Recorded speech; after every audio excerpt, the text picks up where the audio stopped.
Halo semuanya, perkenalkan nama saya Martika Putra Naibaho dengan NIM berakhiran 67. Pada kesempatan kali ini, saya akan membahas tentang dunia internet dari A sampai Z. Mulai dari jaringan komputer, protokol, alamat IP, DNS, sampai tren kekinian kayak 5G dan Edge Computing. Santai aja, bahasannya teknis tapi bakal dibawain ringan. Langsung aja kita mulai. Yang pertama ada konsep dasar jaringan.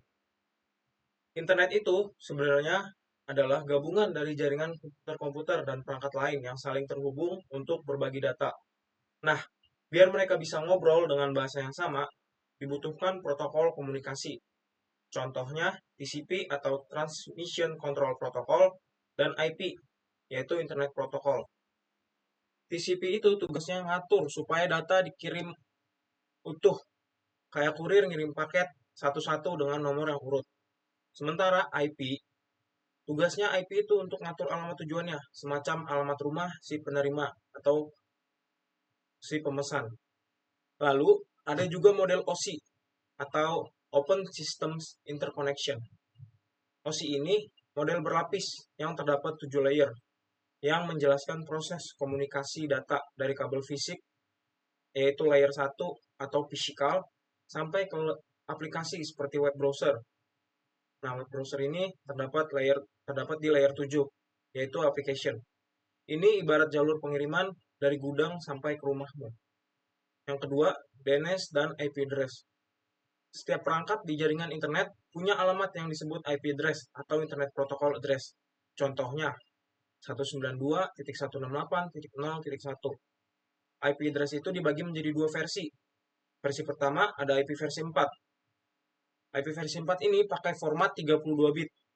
Contohnya 192.168.1.1. Yang kedua, ada IP versi 6. IP versi 6 ini pakai 128 bit.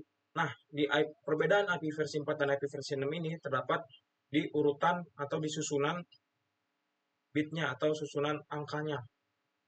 Nah, di IP versi 4 yang tadi itu cuma terdapat angka doang di dalam IP-nya. Sementara di IP versi 6 ini terdapat susunan angka dan huruf atau campuran. IP versi 6 ini diciptakan atau dipakai karena alamat IP versi 4 itu udah mulai habis. Nah, sebelumnya dalam IP versi 4 ada pembagian kelas IP. Yang pertama ada kelas A, itu dimulai dari 1.0.0.0 sampai 126.255.255.255. Kelas A ini diperuntukkan untuk jaringan yang berskala besar. Kelas B, yang kedua ada kelas B, itu dimulai dari 128.0.0.0 sampai 191.255.255.255. IP kelas B ini diperuntukkan untuk jaringan kelas menengah. Yang ketiga atau yang terakhir, itu ada IP kelas C, yang dimulai dari 192.0.0.0 sampai 223.255.255.255. Untuk IP kelas C ini yang sering kita gunakan. Itu IP untuk jaringan skala kecil atau jaring WiFi di rumah atau tethering kita. Nah, yang terakhir ada IP kelas D dan E. IP kelas D dan E ini dipakai untuk multicast dan eksperimen. Terus, ada juga yang namanya subnetting, yaitu teknik membagi jaringan besar menjadi jaringan kecil atau subnet, supaya lebih efisien. Misalnya, 192.168.1.0/24. Artinya, ada 256 alamat IP yang bisa dipakai dalam 192.168.1.0/24 ini. Nah, IP yang bisa dipakai itu dari IP 0 sampai 255. Angka /24 yang tadi itu disebut CIDR atau Classes Inter-Domain Routing. Yang ketiga, ada teknologi web. Waktu kamu buka web, browser kamu pakai protokol namanya HTTP atau Hypertext Transfer Protocol. Tapi HTTP itu terbuka dan bisa disadap.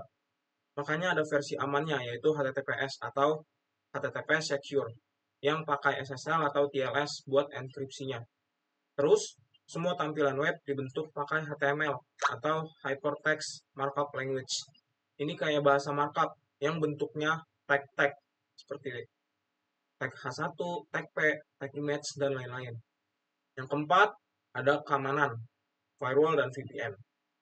Internet itu luas, dan rawan juga. Untungnya ada firewall. Firewall itu adalah perangkat lunak atau keras yang menyaring lalu lintas jaringan, kayak gerbang keamanan yang nutup akses mencurigakan. VPN atau Virtual Private Network itu tugasnya untuk bikin jalur aman ke internet, kayak lorong rahasia.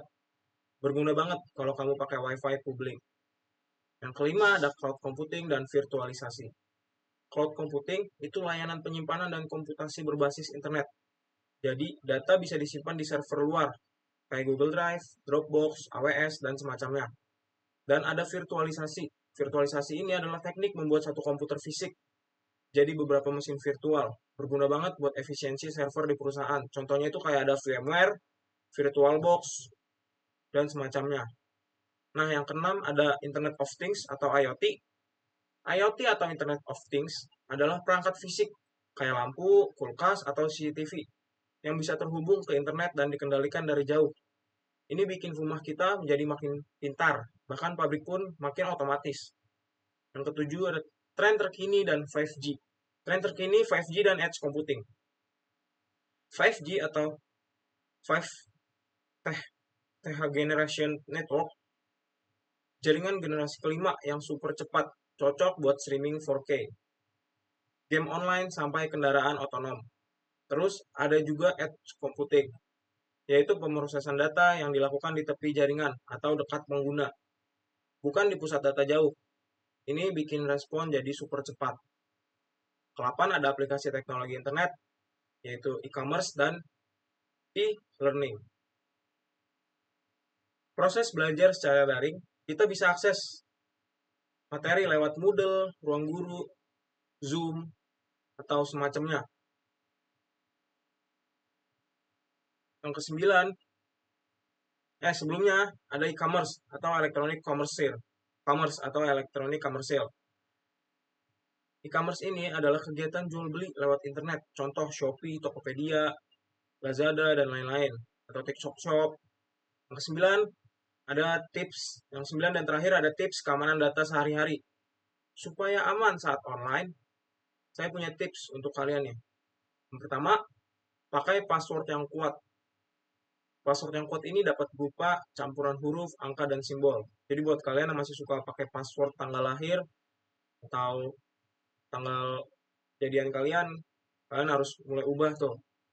Kedua, aktifkan 2FA, yaitu Two Factor Authentication. Yang ketiga, jangan asal klik link sembarangan dari email atau chat. Jadi buat kalian yang masih suka klik link sembarangan, mulai sekarang harus diubah tuh kebiasaannya. Jadi klik link sembarangan ini bakal merugikan banget nih buat kalian. Takutnya ada virus atau malware yang kalian dapat dari link tersebut dan dapat rusak komputer kalian. Yang keempat, yaitu rutin update software dan antivirus. Nah, rutin update software dan antivirus ini berguna karena software dan antivirus yang terdahulu mungkin dapat disusupi oleh malware terbaru ya. Jadi buat kalian sering-sering update software dan antivirus. Yang kelima, hindari WiFi publik tanpa VPN. Nah, maksudnya hindari WiFi publik tanpa VPN ini, buat kalian yang suka memakai WiFi publik, jangan lupa tuh kalian nyalain dulu VPN kalian, supaya tidak terjadi hal yang tidak diinginkan. Yang keenam, yang terakhir ya, backup data secara rutin. Nah, backup data secara rutin ini berguna buat kalian jika kalian tersadap atau terjadi sesuatu yang tidak diinginkan dengan data kalian, karena kalian sudah membackup data kalian, jadi kalian tinggal ambil saja backupannya, jadi data kalian tetap aman. Ingat, di dunia digital, privasi itu aset sangat berharga. Itulah dunia internet dari bawah sampai ke atas, dari kabel, protokol, sampai tren masa depan. Semoga kamu jadi makin paham gimana teknologi ini bekerja dan bisa menggunakannya secara bijak dan aman. Sekian dari saya, kurang lebihnya mohon dimaafkan. Wassalamualaikum warahmatullahi wabarakatuh.